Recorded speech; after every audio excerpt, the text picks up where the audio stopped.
আমন্ত্রণ ইসলামী bank PLC world news টুডেতে। আপনাদের সাথে আছি মামুন উর রশিদ। শুরুতে জানিয়ে দেব আজকের শিরোনাম। ইতিহাস গড়ে নিউ ইয়র্কের মেয়র জোহরান মামদানি, অন্ধকার রাজনীতিতে আলো ছড়ানোর প্রত্যয়। The future is in our hands. My friends, we have toppled a political dynasty. ফের বিমান দুর্ঘটনার কবলে যুক্তরাষ্ট্র। কেন্টাকিতে কার্গো বিমান বিধ্বস্ত হয়ে প্রাণ গেছে 7 জনের। শিরোনাম শুনছিলেন, এবার জানাবো বিস্তারিত। ইতিহাস গড়লেন জোহরান মামদানি। যুক্তরাষ্ট্রের সবচেয়ে বড় শহর বেছে নিল সর্বকনিষ্ঠ মেয়রকে। শুধু তাই নয়, জোহরান মামদানির আগে নিউ ইয়র্কে কোনো মুসলিম ও দক্ষিণ এশীয় মেয়র পদে যাননি। জয়ের পর জোহরান বলেন, অভিবাসীদের শহরই থাকছে নিউ ইয়র্ক। একই সাথে শহরটি হবে রাজনীতির অন্ধকারে আলো। মামদানির জয়ের পর দ্বৈরথ শুরুর আভাস দিলেন প্রেসিডেন্ট ডোনাল্ড ট্রাম্প।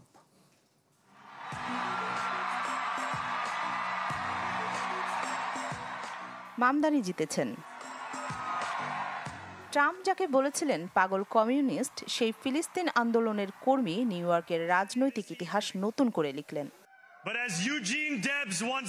উগান্ডান ভারতীয় অভিবাসীদের সন্তান 34 বছর বয়সী জোহরান মামদানি নিউ ইয়র্ক সিটির নতুন মেয়র নির্বাচিত হয়ে রীতিমতো রাজনৈতিক ভূমিকম্প সৃষ্টি করেছেন। মামদানি এখন 1 শতাব্দীরও বেশি সময়ের মধ্যে সর্বকনিষ্ঠ নিউ ইয়র্ক মেয়রই শুধু নন, শহরটির ইতিহাসে প্রথম মুসলিম মেয়রও বটে। একই সাথে এই পদে কখনো কোনো দক্ষিণ এশীয় দায়িত্ব পালন করেননি।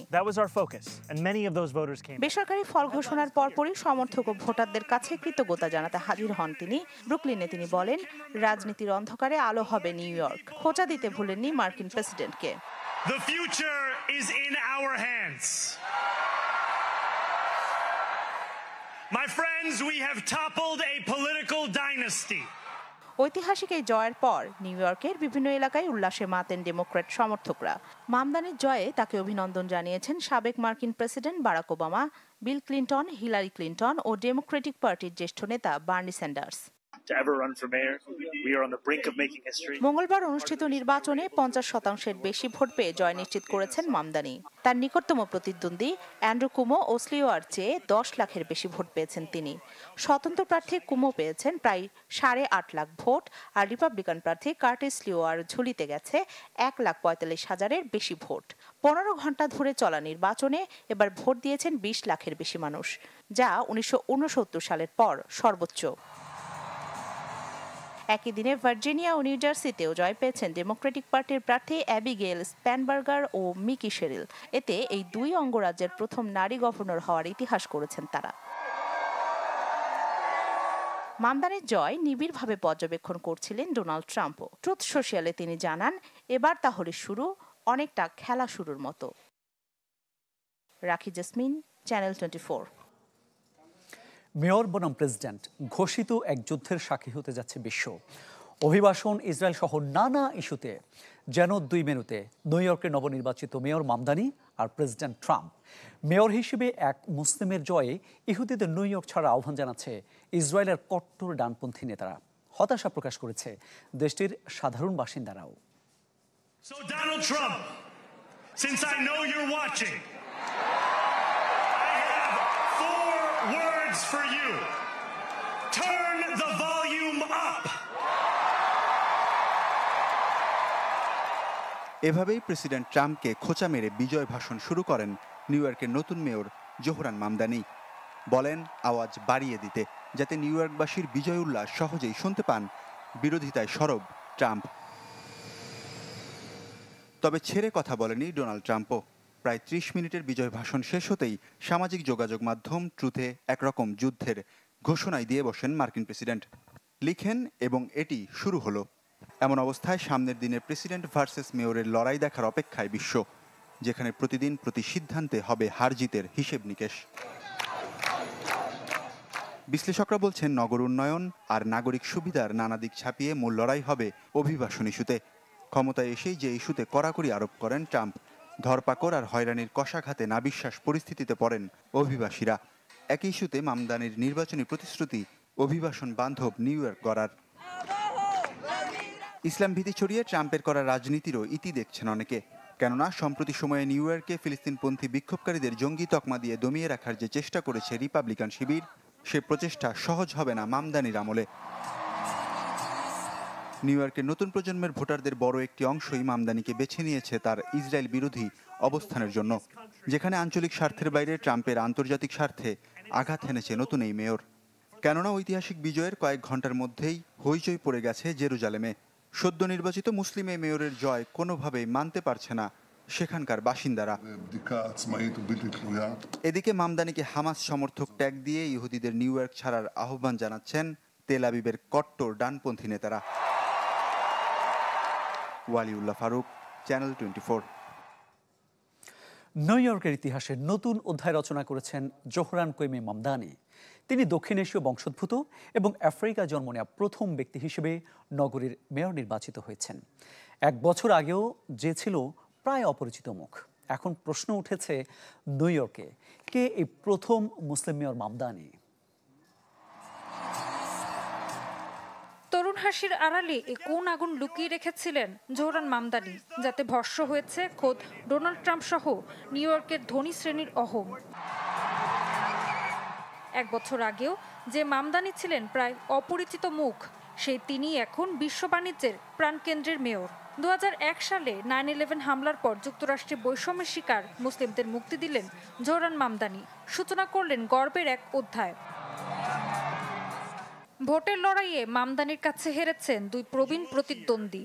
এদের একজন নিউ ইয়র্ক অঙ্গরাজ্যের সাবেক গভর্নর অ্যান্ড্রু কুয়োমো, অন্যজন রিপাবলিকান পার্টির প্রার্থী গ্ল্যাডিস স্লিওয়া। জোহরান মামদানির মা আন্তর্জাতিক খ্যাতিমান চলচ্চিত্র প্রযোজক ও পরিচালক মীরা নায়ার, আর বাবা মোহাম্মদ মামদানি একাধারে উগান্ডার প্রখ্যাত শিক্ষাবিদ, রাজনীতিক ও চিন্তাবিদ, যিনি অধ্যাপনা করেছেন কলম্বিয়া বিশ্ববিদ্যালয়ে। মামদানি যখন 5 বছর বয়স, তখন তার পরিবার উগান্ডা থেকে চলে যায় দক্ষিণ আফ্রিকায়। সেখানে 2 বছর থাকার পর স্থায়ীভাবে বসবাস শুরু করেন যুক্তরাষ্ট্রে। নিউ ইয়র্কে বিত্ত বৈভবের মাঝে শৈশব কাটালেও এই নির্বাচিত মেয়র জানান, সাধারণ নিউ ইয়র্কবাসীর মতো ছিল না তার জীবনধারা। তবে কোনো প্রতিকূলতা দমাতে পারেনি জোহরান মামদানিকে। জোহরান মামদানি সঙ্গীত ও সংস্কৃতির সাথে গভীরভাবে যুক্ত। হিপ হপ সঙ্গীতের অনুরাগী হিসেবে তিনি শুধু র্যাপ পরিবেশনাই করেননি, করেছেন সঙ্গীত প্রযোজনাও। তার গানে রাজনীতি ও শিল্প সচেতনতা ভিন্ন বার্তা প্রতিফলিত হয়। সঙ্গীতের বাইরে তিনি New York Mets, New York Giants ও ইংলিশ ফুটবল ক্লাব আর্সেনালের একজন নিবেদিত সমর্থক। ঋতু সাহা।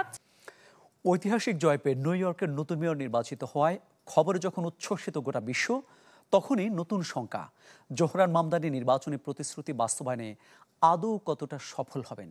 বাস্তবতা বলছে মামদানির সামনে এখন অগ্নি পরীক্ষা। উচ্চাভিলাষী যে প্রতিশ্রুতি দিয়ে নিউ ইয়র্কবাসীর সমর্থন কুড়িয়েছেন মামদানি, ট্রাম্পের প্রত্যক্ষ বাধায় ভেস্তে যেতে পারে সেই পরিকল্পনা। নিউ ইয়র্কের ভোটাররা যেন এতদিন পথ চেয়ে আর কালগুনে ছিলেন জোহরান মামদানির জন্য। রেকর্ড ভোটারের হার দেখে তাই মনে হচ্ছে নিউ ইয়র্কবাসী চেয়েছিলেন এমন একজন মেয়র যিনি তাদের আবাসন সংকট মেটাতে সোচ্চার হবেন, কমাবেন গণপরিবহন খরচ, শিশুদের ডে কেয়ার সেন্টার করে দেবেন ফ্রি। যে আস্থা জেনজি থেকে শুরু করে মধ্যবয়সী প্রবীণ ও নারীরা মামদানির ওপর রেখেছেন, এর প্রতিদান দিতে বেশ কাঠখড় পোড়াতে হবে তাকে। তরুণ এই তুর্কির রাজনৈতিক উত্থানে খানিকটা শঙ্কিত হয়ে এরই মধ্যে নিউ ইয়র্কের তহবিল কমানোর হুঁশিয়ারি দিয়েছেন মার্কিন প্রেসিডেন্ট। বিশ্লেষণ বলছে, জীবনযাপনের চাপ কমানোর প্রতিশ্রুতি পূরণে প্রয়োজন হবে বিপুল অর্থের, যার যোগান দিতে মামদানির পরিকল্পনা কর্পোরেট কর বৃদ্ধি ও শহরের সবচেয়ে ধনীদের ওপর 2% হারে কর আরোপ। তবে এর জন্য দরকার পড়বে নিউ ইয়র্কের আইন প্রণেতাদের সম্পৃক্ততা। সেখানে কতটা সমর্থন জুটবে মামদানির, তা নিয়ে আছে প্রশ্ন। এরই মধ্যে কর বৃদ্ধির বিরোধিতাও করেছেন খোদ নিউ ইয়র্ক গভর্নর। এ ধরনের প্রতিশ্রুতি বাস্তবায়ন তার জন্য ভালোই কঠিন হবে। ফ্রি বাসের অর্থ হলো পরিবহন কর্মীদের কম বেতন দেয়া। তিনি যে কথাগুলো বলেছেন তা খুবই সুন্দর ও আদর্শ। তবে নিউ ইয়র্ক শহরটি বড় ধরনের আর্থিক সংকটে আছে। তিনি কিভাবে এই অর্থ যোগান দেবেন তা একটি বড় প্রশ্ন। তবে প্রশাসনিক জটিলতা বাধা সৃষ্টি করলে তার জন্য এককভাবে মামদানি দায়ী হবে না বলে মনে করেন সিরাকিউজি বিশ্ববিদ্যালয়ের Maxwell School of Citizenship and Public অ্যাফেয়ার্সের রাষ্ট্রবিজ্ঞানের অধ্যাপক গ্র্যান্ট রিহার। এছাড়া গাজা যুদ্ধে ইসরায়েল বিরোধী ইমেজও বাড়তি চাপ আনতে পারে জোহরান মামদানির জন্য। শঙ্কা আছে বড় কর্পোরেশন আর বৃহৎ পুঁজি কাটা বিছাবে কমিউনিস্ট তকমা পাওয়া জোহরানের পথ চলায়। 12 বছর আগে একই রকম উচ্চাভিলাষী অর্থনৈতিক ও সামাজিক প্রতিশ্রুতি দিয়ে নিউ ইয়র্কের মেয়র নির্বাচিত হয়েছিলেন আরেক ডেমোক্রেট বিল ডে ব্লাসিও। তবে 8 বছর পর তাকে অফিস ছাড়তে হয় ব্যাপক অজনপ্রিয়তা নিয়ে। মামদানিরও কি একই পরিণতি হবে কিনা তা সময়ই বলে দিবে। নাসরিন আক্তার, চ্যানেল 24। যুক্তরাষ্ট্রের কেন্টাকির লুইসভিল বিমানবন্দরে উড্ডয়নের সময় কার্গো বিমান বিধ্বস্তে অন্তত 7 জন নিহত হয়েছে। দুর্ঘটনায় আহত হন 11 জন, এখনও নিখোঁজ বেশ কয়েকজন। মঙ্গলবার স্থানীয় সময় বিকেল 5:15টার দিকে হয় ভয়াবহ এই দুর্ঘটনা। যুক্তরাষ্ট্রের ফেডারেল এভিয়েশন অ্যাডমিনিস্ট্রেশন জানায় কার্গো বিমানটি 38,000 গ্যালন জ্বালানি নিয়ে বিস্ফোরিত হলে এতে মুহূর্তেই আগুন লেগে যায়। আগুন নেভাতে কাজ করেন শতাধিক দমকল কর্মী। ঠিক কী কারণে এমন ভয়াবহ দুর্ঘটনা চলছে তা খতিয়ে দেখতে প্রাথমিক তদন্ত।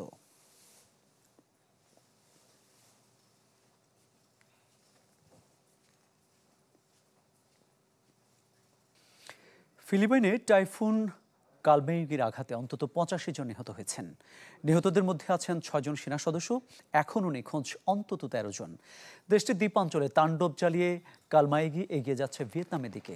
শুক্রবার নাগাদ স্থলভাগে আঘাত হানতে পারে টাইফুন কালমায়ুগি। ফিলিপিন্সে টাইফুনের আঘাতে ব্যাপক ক্ষতিগ্রস্ত হয়েছে সেবু প্রদেশ, পাশাপাশি বন্যায় ডুবে গেছে অনেক এলাকা। কিছু এলাকায় পানি কমে যাওয়ার পর দেখা গেছে টাইফুনের ধ্বংসলীলা।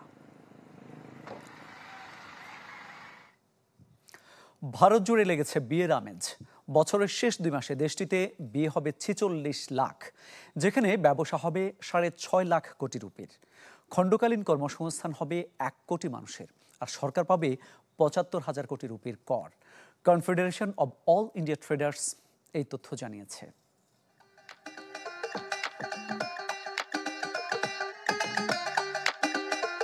ব্যবসার নাম শুভ বিবাহ।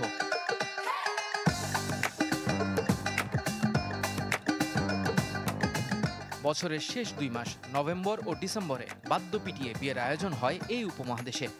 অনুকূল আবহাওয়া আর সময় বিবেচনায় এই 2 মাসকে বেছে নেন যুগল ও তার পরিবাররা। তাই এর সময়ে বিয়ের বাদ্যি বেশ জোরে সোরেই বাজে।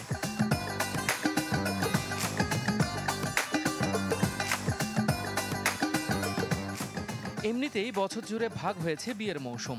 মার্চে বিচ ম্যারেজ, পাহাড়ে জুলাই থেকে অক্টোবর সময়ে নানা উপযোগে বিয়ের আয়োজন হলেও শীতের মৌসুমে বাড়ে এর পরিমাণ। ফুলে ফেঁপে ওঠে নানা অনুষঙ্গের ব্যবসাও। কনফেডারেশন অফ অল ইন্ডিয়া ট্রেডার্সের তথ্য বলছে এবছর ব্যবসা হবে 6.5 লাখ কোটি রুপির। রেজিস্ট্রেশন, অডিটোরিয়াম, হোটেল মোটেল, গহনা, কাপড়, খাবার কিংবা উপহার, যে খাতেই যাক না কেন সব মিলিয়ে এই ব্যবসা বর্তমানে দেশটির 4র্থ বড় শিল্পের কাতারে।